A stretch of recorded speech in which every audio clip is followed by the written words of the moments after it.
Saya Brian Septian Manalu dari kelas 12 IPA 3 dan pada saat ini saya akan menjelaskan materi mengenai proses pencernaan pada tubuh manusia.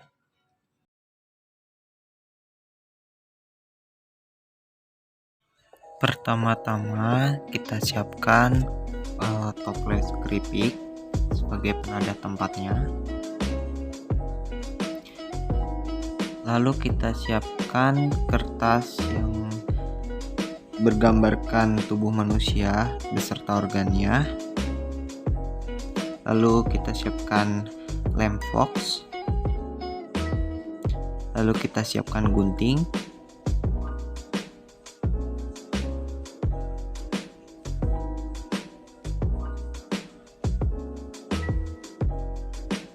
Dan lalu kita siapkan kertas yang sudah ditempelkan dengan makanan yang sudah dicerna dan juga feses.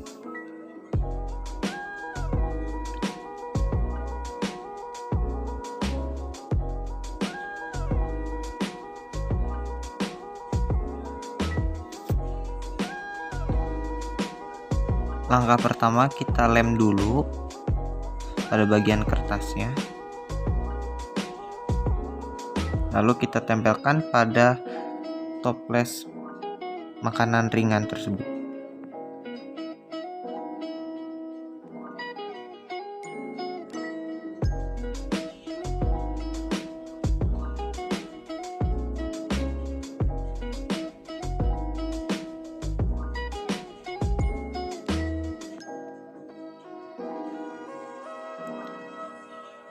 Setelah itu lalu kita tempelkan plastik yang sudah ditempelkan dengan gambar tersebut ke dalam tempat makanan ringan tersebut. Jangan ditempel sangat keras supaya kita gampang untuk memindahkannya.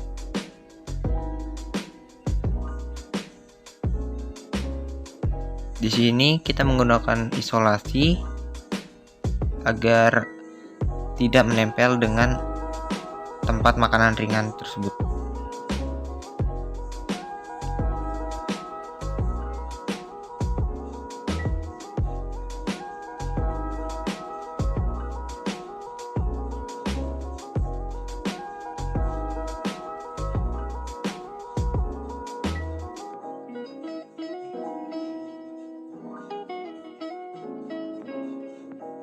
Ya, seperti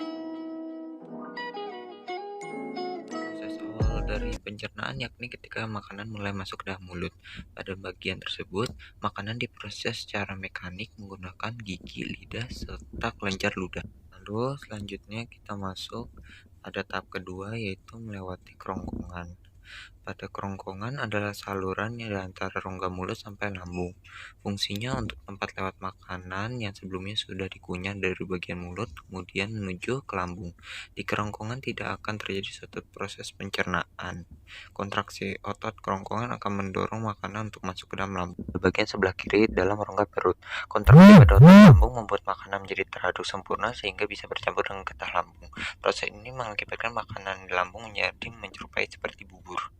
Lalu masuk ke usus halus. Usus halus sekitar 0,5 meter. Terjadi sebagian besar proses pencernaan yakni pada 1 meter awal di usus halus. Usus halus terdiri dari usus 12 jari, usus kosong, dan usus penyerap. Fungsi cairan empedu untuk mengemulsikan lemak supaya mudah dicerna. Proses saluran pankreas akan dialirkan melalui enzim amilase, tripsinogen, dan juga lipase. Cairan empedu dan enzim tersebut akan menyebabkan suatu proses pencernaan yang aktif pada bagian usus 12 jari. Usus kosong adalah bagian usus halus yang terletak pada bagian dua usus 12 jari. Pada dinding halus akan menciptakan getah usus mempunyai kandungan berbagai enzim seperti enterokinase, maltase, laktase, lipase, dan peptidase. Lalu masuk ke usus besar. Sisa makanan tersebut akan bergerak menuju bagian usus besar. Pada bagian usus besar tidak akan terjadi suatu proses pencernaan, melainkan akan membusuk sisa makanan dengan dibantu dengan bakteri Escherichia coli. Hasil pembusukannya biasa disebut dengan tinja atau feses.